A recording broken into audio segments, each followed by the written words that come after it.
بسم اللہ الرحمن الرحیم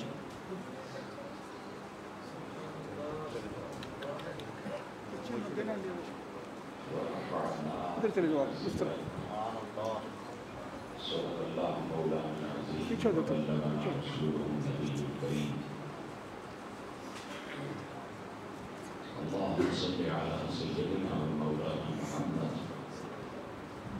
وعلى آل سيدنا ومولانا محمد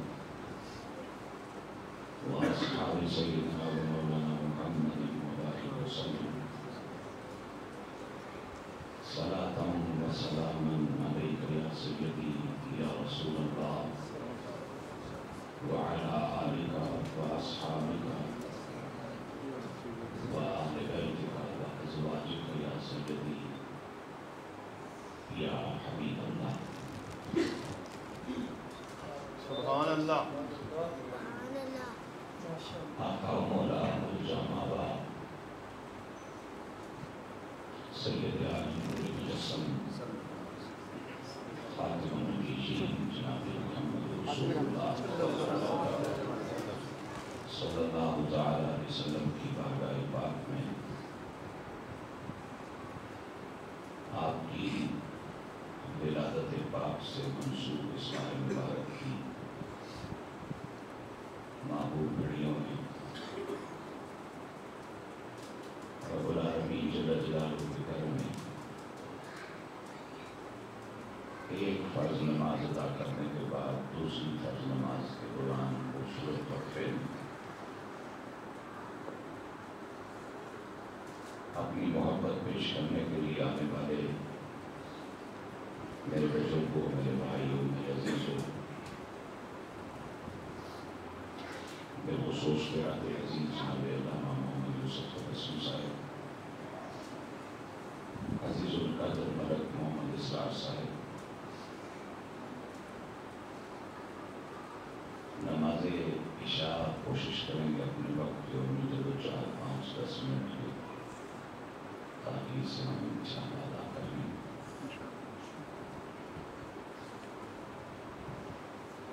رب العالمین جل جلالہ نے ہر حوالے سے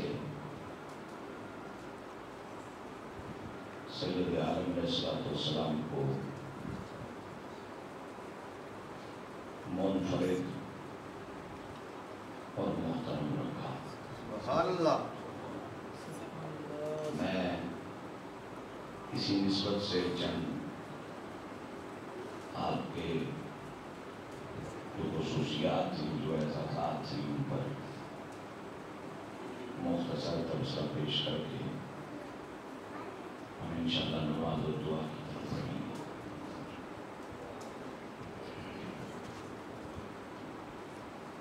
ہر بشر چاہے وہ کسی بھی مذہب اور عقیدے کا حامل ہو، امیر ہو، غریب ہو، بہت بڑے گھرانے کا ہو یا بظاہر غیر معمولی کسی برادری کا فرد ہو، اللہ کا مقبول ہو یا مجھ جیسا گنہگار ہو، کسی بھی شخص کے لیے یتیم ہونا زندگی میں وہ کمی ہے کہ جس کا متبادل اس شخص کو مرتے دم تک نصیب نہیں ہوتا۔ بہت غریب آدمی بھی سر پہ باپ کا سایہ ہو تو کندھے اٹھا کے چلتا ہے، اور بڑے بڑے نامور جو اس سایہ شفقت سے محروم ہو جاتے ہیں انہیں بڑی دشواریاں، بڑی پریشانیاں، بڑی مشکلیں، بڑی الجھنیں پیش آتی ہیں۔ آپ جو میرے بچے ماشاءاللہ بچیوں کی طرح چھپ کے پردے میں بیٹھے ہوئے طرح اسائے کہ کرونے کے لیے مسیحی آنی پڑے تو ہے کہ آؤ میں شرما کیوں جو ہے یہ شرما نہیں کریں، آگے آؤ، آگے آؤ، کس کو نہیں آؤ، اٹھ کے آؤ، آگے آؤ، تم یہ کیا نہیں تو سب بیٹھے ہو بھائی جان، دیکھو میں شرمیلے میرے بچے ماشاءاللہ تو میں پیچھے پہلے چاہتی ہیں وہاں اندر لیکن حضور علیہ السلام کی یہ شان ہے کہ رب العالمین جل جلالہ نے آپ کی عزت بڑھانے کے لیے آپ کو یتیم رکھا. سبحان اللہ سبحان اللہ. آپ میرے لفظوں پر ذرا غور فرمائیں. سبحان اللہ. رب العالمین جل جلالہ نے اپنے پاک نبی علیہ السلام کی عزت بڑھانے کے لیے آپ کو یتیم رکھا. سبحان اللہ. اور اس بات کا تذکرہ رب العالمین جل جلالہ نے قرآن میں محبوب پاک صلی اللہ علیہ وسلم کی تعریف کرتے ہوئے اور اپنی محبتوں اور شفقتوں کا اپنے محبوب کے ساتھ اظہار کرتے ہوئے ان لفظوں میں فرمایا أَلَمْ يَجِدْكَ يَتِيمًا فَآوَىٰ. کیا ہم نے آپ کو یتیم نہ پایا؟ اور جو ہی آپ پر لفظ یتیم کا اطلاق ہونے لگا تو ہم نے اپنی قدرت کی اور قوت کے زور پر بغیر وقت ضائع کیے فوراً آپ کو اپنی پناہ خاص عطا فرمائی.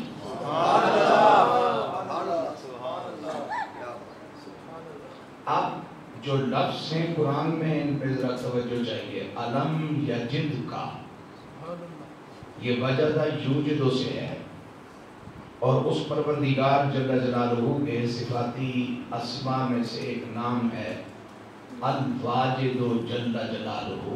سبحان اللہ. عربی کا ایک مقولہ ہے اور غالباً سید عالم صلی اللہ علیہ وسلم کے ارشاد میں بھی اس طرح کا ایک حوالہ ملتا ہے کہ من جدہ بجدہ، جو کوشش کرے ڈھونڈے تلاش کرے وہ پا لیتا ہے. سبحان اللہ. اچھا یہ وجدہ یوجد و وجدن سے علم یجد کا اگر وجود میں آیا تو اس کا لغوی طور پر گرامر کے حوالے سے تو مفہوم یہ ہونا چاہیے کہ کوئی کسی کو ڈھونڈ کے پائے تو اس کے لیے یہ الفاظ استعمال کیے جاتے ہیں. تو ڈھونڈتا تو وہ ہے جس کو خبر نہ ہو. ڈھونڈتا وہ ہے جس کو خبر نہ ہو. وہ ڈھونڈتا ہے، پوچھ پوچھ کے ڈھونڈتا ہے، اندازوں سے ڈھونڈتا ہے، قیاس آرائیوں پہ ڈھونڈتا ہے. یہ چڑیاں ٹکرانیاں رسم تو سب انہوں کی چھوڑ دیو، میں بھی سن رہی ہوں بھائی آواز آ رہی توجہ کرو. لیکن اب میرے مالک جل جلالہ کی تو یہ شان ہے نہیں.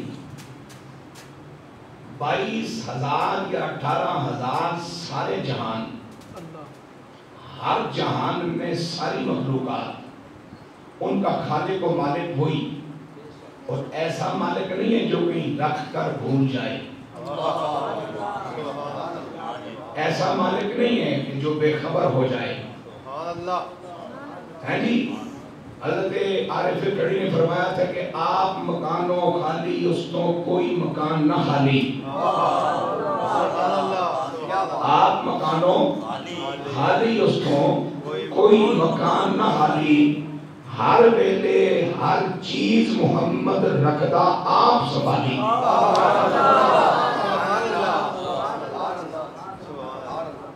چونکہ مجھے یہ اللہ نے توفیق بخشی ہے، جس پارٹی کے پاس پیسے نہ ہوں، ساؤنڈ کا پیسے نہ ہوں، لنگر کے پیسے نہ ہوں، مولوی کے پیسے نہ ہوں، مولوی کی فوٹو چھاپ کے کھمبوں پہ ٹانگنے کی ان کے پاس صلاحیت نہ ہو، وہ غریب مجھے بلا لیتے ہیں. تو میں نے اس کے بعد ابھی 2 باتیں اور نبھا کے پھر میں انگلسٹر پہ پہنچنا ہے. ابھی مجھے یہاں سے نکلنا ہے، پنڈوڑے پہنچنا ہے. وہ بھی ایک مسکین سا آدمی ہے، اپنے گھر کی چھت پہ اس نے محفل کر رکھی ہے. پھر مسجد عائشہ صدیقہ میں بھی آنا ہے. آج انہوں نے ایک بڑا جلسہ کر رکھا ہے، دیکھیں اس بڑے جلسے کا انجام کیا ہوتا ہے. دیکھتے ہیں ایک بڑا جلسہ وہاں ہو رہا ہے جس میں تھوڑے سے خرچے شرچے ہو رہے ہیں، دیکھتے ہیں وہاں ہوتا کیا ہے. تو تھوڑی سی آپ مجھے توجہ دیں. میں جتنی توفیق ہے اس میں مجھے اللہ رسول کے نام پر جان بچا کے ڈنڈی مار کے کیا کرنا ہے. آپ مکانوں خالی استوں کوئی مکان نہ خالی، ہر ویلے ہر چیز محمد رکھدا آپ سنبھالی. تو اب یہاں اس نفس کا مفہوم کیا ہوگا؟ میں مالک کا احسان ہے کچھ تھوڑا بہت مجھے جب سے سمجھنے کی اللہ نے توفیق بخشی ہے. میں نے کہا فتح جان ایک محفل تھی تو وہاں علماء کا ایک جمع غفیر تھا واقعی کم از کم 45-50 کے قریب علماء اور ان میں کم از کم 2-3 شیخ الحدیث مرتبے کے لوگ پھر مدرس لوگ پھر اس میں ایک علامہ صاحب نے اپنی لکھی ہوئی کتب مجھے عطا فرمائی کو 12 کے قریب چیزیں میں نے لکھی ہیں یہ آپ لے جائیں پڑھیں میرے لیے دعا کریں. یہ مولوی ٹبر جڑا ہے نا یہ میرے ہستے چھیڑو ہوتا ہے. میں اپنی اس برادری کو دیکھ کر کے تھوڑا سا چھڑ جاتا ہوں. تو میں نے وہاں کچھ گفتگو کی تو وہاں جو صدر مجلس تھے وہ اٹھے اور وہ کہنے لگے کہ آج شرح قائد ساری کی ساری کو کم صاحب نے سنا دی حالانکہ میں نے شرح قائد پڑھی نہیں میں اس درجے تک مدرسے پہنچ نہیں گا. یہ اس کا کرم ہے یہ اس کی مہربانی ہے کہ میں درس نظامی کے 9 سالوں میں پرائمری بھی پوری نہیں کر سکا لیکن اللہ کا احسان ہے تو مجھے پڑھے لکھے لوگ علماء شیخ الحدیث لوگ علامہ محمد ایاد خان قادری رحمۃ اللہ تعالی ان کی قبر پہ کروڑ رحمتوں کا نزول فرمائے. محدث اعظم پاکستان کے پہلے بیچ کے لائق ترین شاگردوں میں وہ شامل تھے اور زندگی میں انہوں نے 26-28 سال مجھے اپنے کلیجے سے لگائے رکھا کہ نہیں تم ہی آؤ گے پھر بھی تم ہی آؤ گے پھر بھی تم ہی آؤ گے.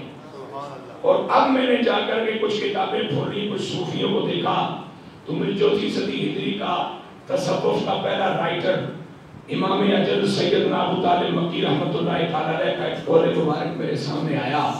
میرے پاک نبی صلی اللہ علیہ وسلم کا وہ ارشاد یوں نقل کرتے ہیں کہ سرکار نے فرمایا کہ میری امت میں قیامت تک کچھ ایسے رہیں گے جو صاحب نور ہوں گے صاحب شعور ہوں گے باخبر ہوں گے. کسی کے استاد سے انہوں نے پڑھا نہیں ہوگا. میں نے تو اپنے آبا و اجداد سے پڑھنا شروع کیا پھر مدرسے میں آ گئے لیکن یہ اللہ کا کرم رہا کہ عقیدہ میں نے مدرسے سے نہیں سیکھا. میں باوض ہوں اور آپ کو حلفاً عرض کر رہا ہوں عقیدہ میں نے مدرسے سے نہیں سیکھا. عقیدہ مجھے اپنے گھر سے باہر کسی مولوی صاحب نے علامہ صاحب نے شیخ الحدیث صاحب نے نہیں سکھایا. جو عقیدہ میں نے اپنی ماں سے اپنے ابا سے اپنی دادی سے اپنے دادا سے اپنی نانی سے اپنے نانا سے سیکھا مدرسے میں بھی عقیدہ وہی تھا آج بھی عقیدہ وہی ہے. دعا یہی ہے کہ اللہ مجھے اسی عقیدے پر موت عطا فرمائے. اور اس وقت جو سوشل میڈیا پہ اور آپ کے یہ جو جتنے بھی سورسز ہیں سننے سنانے پہ ان پہ جو سلسلہ چل رہا ہے اللہ اس ضلالت اور گمراہی اور بدعقیدگی سے بھی محفوظ رکھے.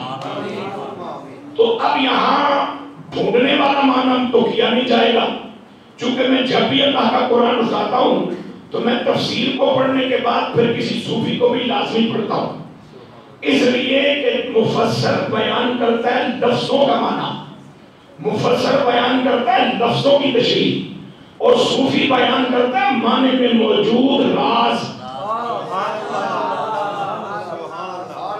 معنی میں موجود راز مقام قطبیت پہ اور مقام غوثیت پہ فائز جب آپ کسی شخص سے ملیں گے نا تو وہ آپ کو بتائے گا کہ الف لام میم کا معنی کیا ہے الف لام میم را کا معنی کیا ہے کاف ہا یا عین صاد کا معنی کیا ہے.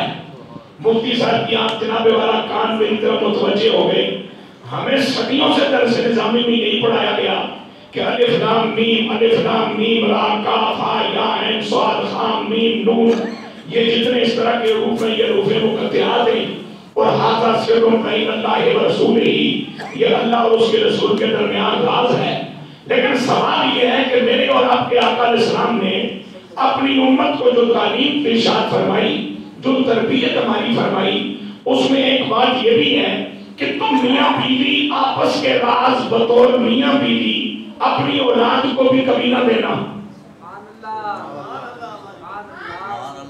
کیونکہ اولاد کسی وقت بھی بدل سکتی ہے کسی وقت بھی تم سے کوئی جھگڑا فتنہ فساد ہو سکتا ہے جائیداد کے مسئلے میں کوئی پھٹا پڑ سکتا ہے تقسیم پر کوئی معاملات ہو سکتے ہیں تمہاری خدمت نہ کریں تم اوکھے ہو جاؤ وہ تم سے دور ہو سکتے ہیں تمہاری طبیعت سخت ہو تم انسان کے بچے نہ ہو وہ تم سے الگ اختیار کر سکتے ہیں لہذا اپنے راز اپنی اولاد کو بھی نہ دینا.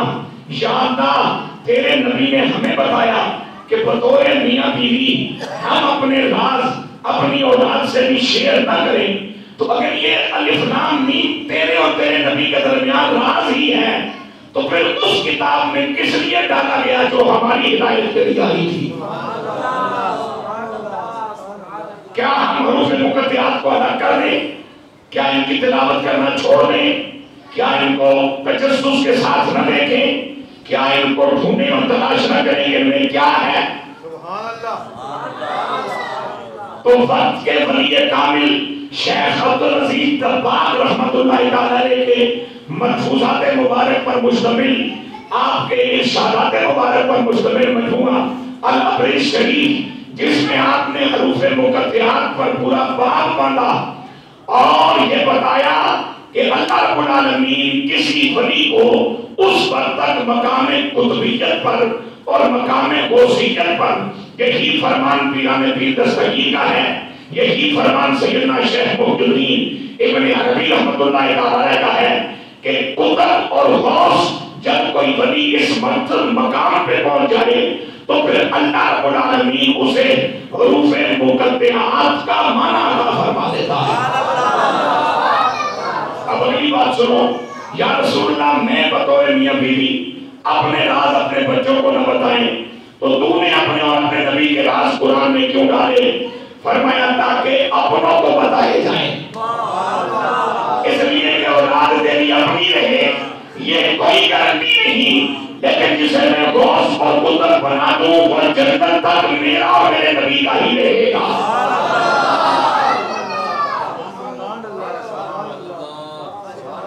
اب آپ کو بات سمجھ آئی؟